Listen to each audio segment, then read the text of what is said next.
Hello student, आपका स्वागत है मेरे इंग्लिश के इस चैनल पर। आज हम लोग करने वाले हैं सब्जेक्ट वर्ब एग्रीमेंट टॉपिक। ये इंग्लिश ग्रामर का बहुत ही इम्पॉर्टेंट टॉपिक है। इसे हर साल एक न एक बोर्ड एग्जाम में क्वेश्चन ज़रूर आता है। और वीडियो के अंत में बने रहे। अंत में एक ऐसा रूल है कि आपको अचंभित कर देगा जिसने पहली बार पढ़ा होगा। ठीक है, तो अंत तक बने रहें। तो चलिए शुरू करते हैं। तो पहला नियम है, रूल नंबर 1, यदि कर्ता एक वचन का होगा तो हमें क्रिया एक वचन की लगानी है। यदि कर्ता बहुवचन का होगा तो क्रिया बहुवचन की लगानी। जनरली ये रूल सभी को पता होता है। जैसे he is playing with the ball, यानी ही एक वचन है तो एक वचन की क्रिया इज लगाई। दोज बॉयज़ के साथ क्या लगाना है? आर लगाना है। ठीक है, तो ये बेसिक सा रूल था, सभी को पता होता है। इसमें हमने बेसिक्स टू एडवांस लेवल तक जितना भी हो सकता है, बेसिक से एडवांस लेवल तक, बिल्कुल कि जिसको कुछ भी नहीं आता है उसके लिए भी ये इम्पॉर्टेंट वीडियो होगा। ठीक है, और जिसको आता है रूल तो वो आप ये 2x में देख सकते हैं। रूल नंबर 2, जब दो या दो से अधिक कर्ता और से जुड़े हों, यानी कि एंड से जुड़े हों, ठीक है, एंड से जुड़े हों, तो बहुवचन की क्रिया का प्रयोग करते हैं। जैसे Harish and Satish are friends, दो लोग हो गए तो इसमें क्या लगा दे? बहुवचन की क्रिया। जैसे रीना, रेनू एंड बीनू या बीना, तो इसका एग्जाम्पल है हरीश एंड सतीश, दो लोग हैं तो क्या लगा देंगे? आर लगा देंगे, बहुवचन की क्रिया लगा देंगे। रीना, रेनू एंड बीना, तो अब इसमें तीन लोग हो गए, दो लोग आए या तीन लोग आए, दो से अधिक लोग आए, तो भी हमें क्या क्रिया बहुवचन की ही लगानी है। ठीक है, आगे नेक्स्ट रूल है, रूल नंबर 3, यदि दो सब्जेक्ट एंड से जुड़े हों और एक ही व्यक्ति अथवा वस्तु को प्रकट करते हों तो उनमें एक वचन की ही क्रिया आती है। वस्तुएं तो दो हों लेकिन एक ही बात को बताएं। जैसे कि the horse and carriage is at the door, तो द हॉर्स एंड कैरिज का मतलब होता है घोड़ा गाड़ी, तो घोड़ा गाड़ी एक ही तो होगी, तो एक ही बात को बताए तो उसमें हम क्या लगा देंगे? एक वचन की क्रिया लगाएंगे, इज लगाएंगे। Time and tides waits for none, जो समय और ज्वार होता है किसी की प्रतीक्षा नहीं करता है, तो इसमें भी हम एक वचन की ही क्रिया लगाएंगे। रूल नंबर 4, ये बहुत ही इम्पॉर्टेंट रूल है कि जब दो सब्जेक्ट आइदर और या नाइदर नॉर से जुड़े हों तो क्रिया हमेशा पास वाले कर्ता के अनुसार लगाना है, आपको नियरेस्ट सब्जेक्ट के अनुसार लगाना है।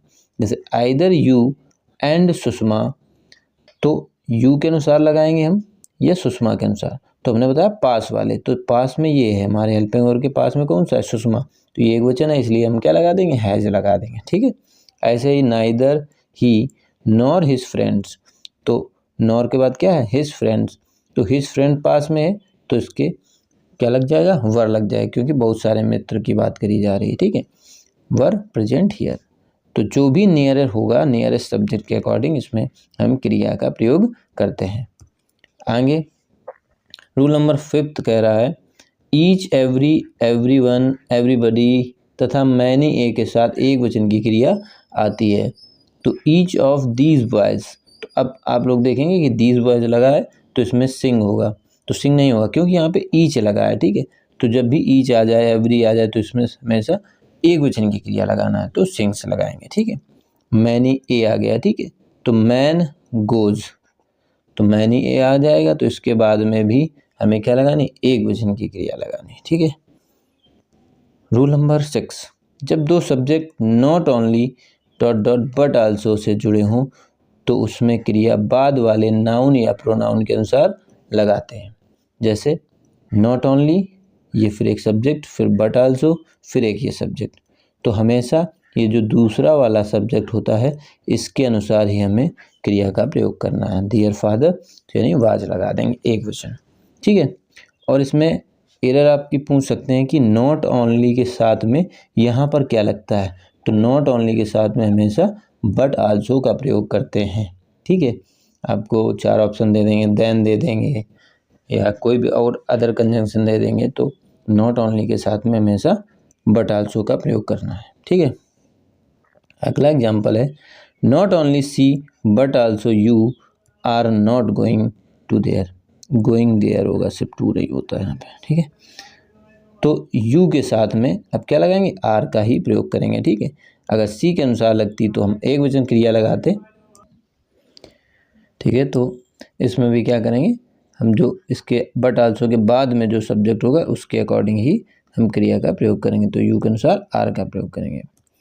नेक्स्ट रूल है रूल नंबर 7, कलेक्टिव नाउन से जब हमारा आशय किसी एक समूह से हो, ठीक है, एक समूह की बात करी जाए तो उसमें हम क्या करेंगे, एक वचन की क्रिया का प्रयोग करते हैं। जैसे कि दिस क्लास, एक समूह की बात करी जा रही है तो हमने एक वचन की क्रिया लगाई। जैसे द आर्मी, तो आर्मी एक सेना, एक समूह होता है तो हैज लगाते हैं, ठीक है, एक वचन की ही क्रिया लगाएंगे, ठीक। और अगर जब कलेक्टिव नाउन से हमारा आशय किसी समूह के व्यक्तियों से होगा या किसी समूह में मतभेद हो, ठीक है, तो उसमें हम हमेशा बहुवचन की क्रिया लगाते हैं। जैसे jury were divided on this point, jury होता है जज के समूह को बोलते हैं जूरी, तो डिवाइडेड है, इनमें मतलब मतभेद है कि इस बात पर इन पे मतभेद है, तो जब भी समूह में मतभेद होगा तो बहुवचन की क्रिया लगाएंगे, ठीक है। तो वर लगा दिया। My family are all travelling from different city, देखो कहाँ जा रहे हैं, हमारा परिवार जा रहा है लेकिन डिफरेंट सिटी जा रहा है, अलग अलग मतलब शहर में जा रहा है, काहे के लिए, फॉर वेडिंग, अलग अलग में जा रहा है। तो एक परिवार एक समूह तो है लेकिन वो अलग अलग है, यानी कि उनमें भी क्या है, मतभेद है, तो इसलिए क्या लगाएंगे हम, आर यानी बहुवचन की क्रिया लगाएंगे, ठीक है।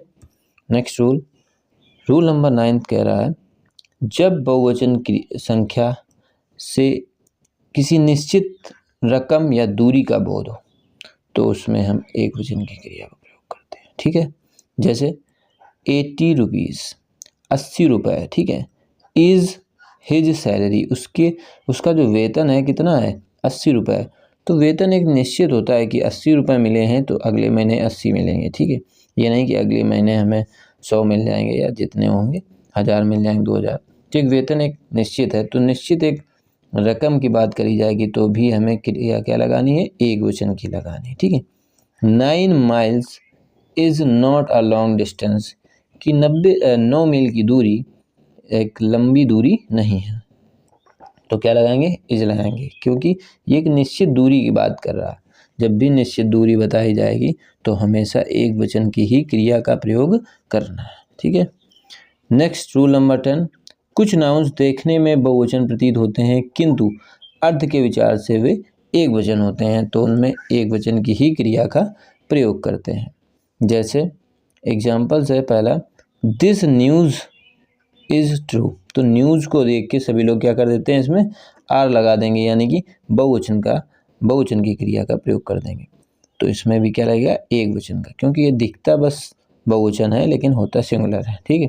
जैसे फिजिक्स और काफ़ी सारे होते हैं, जैसे सिविक्स हो गया, पॉलिटिक्स हो गया, इकोनॉमिक्स हो गया, तो ऐसे ही, तो ये दिखते तो सब प्लूरल हैं लेकिन होते हैं सिंगुलर, और उसमें सिंगुलर वर्ब का ही प्रयोग करना है तो हम क्या लगा देंगे, इज लगा देंगे इसके साथ भी, ठीक है। नेक्स्ट रूल है कि रूल नंबर 11 बोल रहा है, जब 2 या 3 पर्सनों के प्रोनाउन साथ साथ दिए जाएं तो उसे हम 2, 3, 1 पर्सन के क्रम में लिखेंगे पहले, फिर बहुवचन की क्रिया का प्रयोग करते हैं, ठीक है। जैसे 2 ये हो गया 2 नंबर, यू सेकंड पर्सन होता है, दे थर्ड पर्सन होता है, ठीक है, और फिर एंड आई क्या होता है, फर्स्ट पर्सन होता है, ठीक है। तो 2, 3 एक के क्रम में पहले लिखेंगे, फिर क्रिया क्या लगानी है, बहुवचन की, ये हमेशा याद रखना है। तो कभी आपको क्रम इधर उधर दे देगा तो क्रम को सही करके आपको बहुवचन की ही क्रिया लगानी है, ठीक है। ऐसे इसमें भी है यू, सी एंड आई, तो इसमें भी 2, 3 एक के क्रम में लिखा है पर्सन को, और फिर क्रिया काय की लगाई, बहुवचन यानी आर लगाया, ठीक है। और ये रूल नंबर ये भी इम्पॉर्टेंट है, जब 2 कर्ता एक एज वेल एज से जुड़े हों तो उसमें क्रिया पहले कर्ता के अनुसार लगाते हैं, ठीक है। जैसे कि ये एज वेल एज लिखा था, इससे एक ये यू जुड़ा है और एक ये आई जुड़ा है, ठीक है। तो मैं कर्ता किसके अनुसार लगाना है, यू के अनुसार लगाना, ना कि आई के अनुसार। सभी लोग आई के अनुसार क्या लगा देंगे, एम लगा देंगे, बोलेंगे सही है। अभी आई के अनुसार क्या लगा है, आर लगा है, और सही है ये सेंटेंस, आर लगा है सही है, एम लगा दो गलत हो जाएगा, ठीक है। तो कर्ता किसके अनुसार लगाना है, यू के अनुसार। तो हमारा रूल कहता है जब एज वेल एज से दो सब्जेक्ट जुड़े हों तो हमें क्रिया जो लगानी है हेल्पिंग वर्ब, तो पहले वाले कर्ता के अनुसार लगानी है, यानी कि यू के अनुसार लगाएंगे तो क्या आएगा, आर आएगा, ठीक है।